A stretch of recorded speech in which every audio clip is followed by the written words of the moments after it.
fierce critic of the president and that policy, Senator Leila de Lima. Welcome to the program, Senator. You heard what your colleague, Senator Cayetano, told me, that there are no extrajudicial killings and that the numbers are something that the Filipino people actually approve of. How can anyone say that there are no extrajudicial killings? We have no more than 2,000 dead bodies, dead persons in the name of the so-called war. Many of these are summary killings or extrajudicial killings. We all heard about the official line that out of the 756 persons killed in the course of police operations allegedly resisted. I do not for a second believe that. The president and his supporters say that there just as many people were killed under the Arroyo and Aquino administrations. Is that true? That is not true. If Senator Cayetano refers to both the Arroyo and Aquino administration, then we're looking at a period of more than 10 years. That's 9 years of Arroyo and 6 years of Aquino. And then we have 2 months of the Duterte administration, and there are a little over 2,000 already killed in the name of this war against drugs. Let me play you something. This is what one witness, one woman testifying before your inquiry said. Sabi ko, kailangan mo na magbago. I told my husband that you need to change so you can see your son grow up. And I don't want our children to find out what you do for a living. So that is apparently the wife of a drug trafficker or a drug user or a drug peddler. The point is, there is a major drug problem in the Philippines. You admit that, right? What is the best way to end this scourge? We just have to really intensify drive against illegal drugs with the least number of killings. Yes, there's still a lot to fix in our criminal justice system. So let's fix it. Let's fix the law enforcement. Let's make it more efficient. Let's train more law enforcers in the proper manner. Let's hire more prosecutors. Let's train more prosecutors. And let's reform the criminal justice system. There should be no shortcuts in trying to achieve law and order in our society. Senator, how do you explain the popularity of President Duterte's crackdown on crime, especially drug crime? He has a massively high approval rating. Of course, everybody knows how grave the drug menace is in our country. When I was still the Secretary of Justice, when we had briefings from the concerned agencies, what I remember is that 94% of our villages, of our local communities, the barangays, have been drug affected. And they're saying that even here in the National Capital Region, it's 100% drug affected. So everybody knows the extent of the drug problem in the country. And the president happens to really, he's able to resonate with our voters. No one is disputing the magnitude of the drug problem in our country. So he was able to really hit it right in the jugular. Well, that's why it's so appealing. You know, he's also hit you in the jugular. He is a man of very colorful language. He has told you that you should be resigning and that you should go hang yourself. And he's called you immoral and accused you of accepting kickbacks and all sorts of money from drug lords as well. I take deep offense about those accusations hurled by no less than the highest official of the land. And you know, there's accusations about me being a drug cuddler or a cuddler of drug convicts or a protector of drug lords or even being involved in drugs is so outrageous. It's an absolute lie. I think he has actually undertaken a personal vendetta against me because he has not forgotten when I was the chairperson of the Commission on Human Rights and I led an investigation in the Davao death squad. So he has not forgotten that. I've been warned that if I proceed with the Senate inquiry, they're going to do this. They're going to destroy me. And even if this is not really good for me, this is certainly bad for the president, because I know what is the truth, and the truth is on my side. Senator Leila de Lima, thank you very much indeed for joining us. Thank you, too.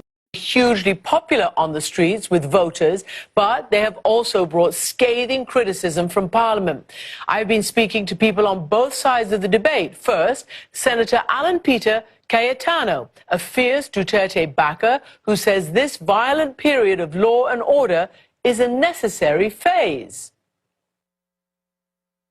Senator Cayetano, welcome to the program, and thanks for joining us from Manila. As you know, your president, Duterte, is causing all sorts of shock and horror and tremors around the world with the current war on drugs. What is it that you say to the critics, including the United States, including the United Nations, who are asking the Philippines to abide by international human rights law? Well, first of all, it's an honor to be on your show. Thank you for having me. There is a big problem in the Philippines, which is the drug situation. Families don't feel safe. We have 10 million Filipinos abroad trying to feed their families and make enough money to send their children to school. But we have 3 to 7 million Filipinos who are hooked on drugs, 3 million who are addicted to it. And something has to be done. And our president has started to do something about it. It is bearing fruit. What do we tell the critics? Please come here. Don't just read the reports, because there are people out to discredit him that are using the words extrajudicial killing, summary killing, vigilante killings very loosely. We value the sanctity of life. We are Christians, Muslims. We are very religious people. We value each and every life. You question the idea of extrajudicial killings, but your own police force has said that in the 2 months, and it's exactly 2 months since President Duterte has taken office, 1,900 people have died, including at least 700 in police operations. Do you accept those figures? Yes, ma'am, which conveniently the critics have not been saying, which is the same amount of people dead during the Aquino and Arroyo administration. So the cases now being reported, much of them are police operations. Some of them are between the drug lords. But the problem is the way it is being presented. Now, I have here an article from one of our leading newspapers that reports every Monday and Wednesday how many are dead. And they called it the kill list. Yeah. And they got a little bit upset of me bringing this up. But why will you call it a kill list when internationally a kill list means an assassination list? Well, that is because people believe that Yes, vigilantes are out, that they are taking the law into their own hand. Your own president said that he had issued shoot-to-kill orders to the police when they encounter members of organized crime or suspects who violently resist arrest. And let me play for you what the head of police himself has said to those involved in this fight. Listen to what he's told the public. You can kill them because you are the victims.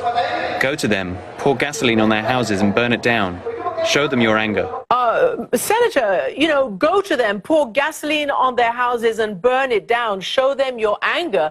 I mean, surely at the very least, that is incitement to violence. The chief PNP has apologized for that throw that gasoline comment. Does the president speak differently? Does he speak in a politically incorrect way? Yes. But this is what the criminals in the Philippines understand. But is he disregarding the international norms of human rights? No. That is why Secretary de Lima and Mr. Chairman Gascon, who has been making accusations left and right, and we have been pointing out that they're making faulty generalizations.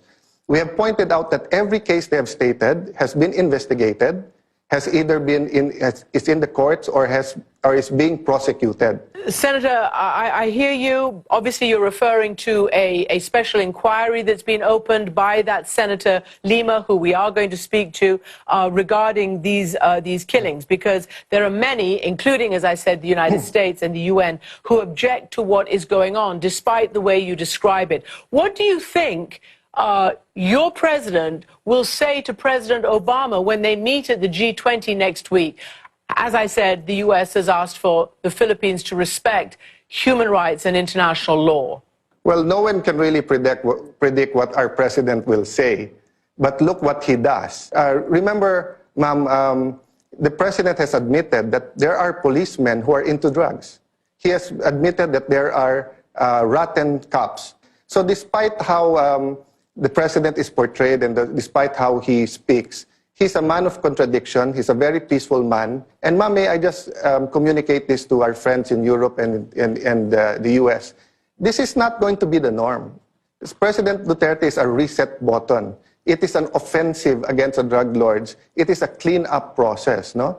And once that everything stabilizes and we can put more money on CCTVs, on drug labs, on crime labs, on paying the police more, on professionalizing all aspects of our governance, no? You will have the more European or US type, no, of law enforcement that you want. This isn't vigilante killings wherein people are being paid, ma'am. This is the drug lords cleaning up their own act so that they won't be brought to court.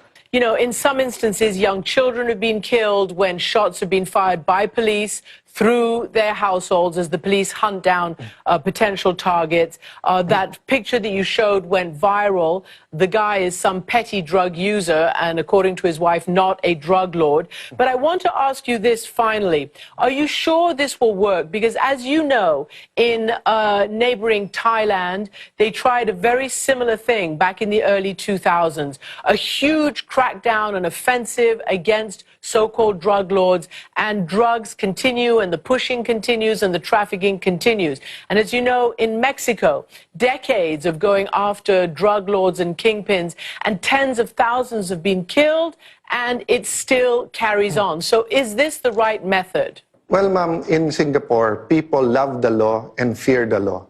That's all our president is trying to do. It's working now. Will it work? We hope so. We're praying so. We are just trying to instill in the people the love, but also the fear of the law. Okay. As to casualties, as I said, in a perfect world, no one should die. And as for children or for people accidentally getting shot or getting in the crossfire, this happens all around the world. They're in London, in the US. It shouldn't have happened. But if the president stops this, the killing of children, the selling of drugs of children, you know, we invite people to not listen to the critics, but come over and check it out. And thank you very much for this opportunity. God bless you.